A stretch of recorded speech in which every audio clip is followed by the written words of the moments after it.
Well, I was invited to speak about some ideas which I've been promoting in the UK about long-term infrastructure planning and the need to try and get a cross-party support for long-term infrastructure planning, because what tends to happen in every country is one government promotes something and then the next government sort of cans it, and somehow we have to find a way of getting more continuity.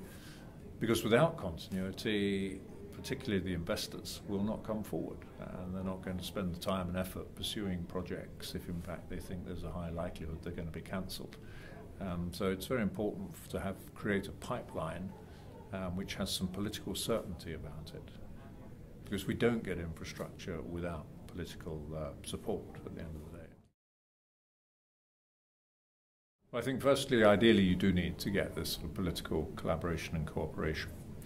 The second thing you need to do is identify your overall governance structure, which is going to oversee and act in a sense as the client, financiers for a major project. You have to get that established very early on.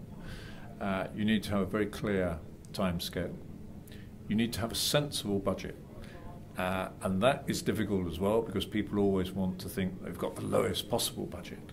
Well, in fact, if you have the lowest possible budget, you're less likely to make good quality decisions, because you're always making a decision against trying to optimize things to a point where, in fact, it becomes counterproductive.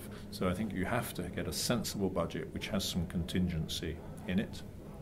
And then you've got to establish a very clear set of values within the client organization. You can't have everything. So you've got to say, what is the most important thing to us? What is going to drive this? Now, it might actually be an iconic design. You might want a wonderful iconic design because this is something for which you're creating for a city. Cities need iconic buildings, and so that's that case.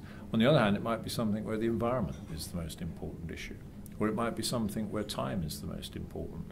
But you need to understand what your key values are and then stick to them.